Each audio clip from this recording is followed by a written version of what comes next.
La journée mondiale de lutte contre le sida est célébrée aujourd'hui 1er décembre. C'est pour marquer cette 30e journée mondiale que se déroule une semaine de solidarité au profit des personnes vivant avec le VIH et les orphelins du sida.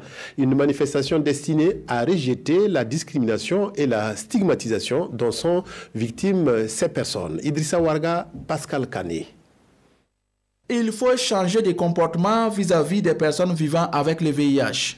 C'est le message du Fonds de solidarité envers les malades et les orphelins du sida tout au long de cette semaine de solidarité qui débute ce jeudi. Les malades sont confrontés au quotidien à la discrimination et au rejet de la société. Tous autant que nous sommes, que nous puissions donc nous mobiliser aux côtés des groupes vulnérables, être à l'écoute de nos frères, être donc nous sentir vraiment mutuellement responsables les uns des autres. Quand quelqu'un est en difficulté, que nous puissions être là. Être là, bon, il n'est pas dit qu'il s'agit d'avoir beaucoup de moyens pour être là. C'est-à-dire notre présence physique, parfois c'est juste ça, c'est le soutien, le réconfort.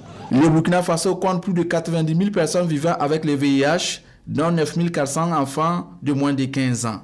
Et pour venir en aide à quelques orphelins, le Fonds de solidarité possède ici une remise symbolique des kits scolaires. Par exemple, l'une des activités qui va au-delà de remettre les kits, c'est le repas communautaire, où tous les enfants seront là dans les établissements, les orphelinats qu'on a pu identifier et qui vont partager ensemble un repas. Mais ce qui est plus important, c'est que dans la matinée, nous allons amener ces enfants à croiser le Moonaba, ce qui va être une première pour eux et ça va leur montrer effectivement la solidarité à un niveau très élevé.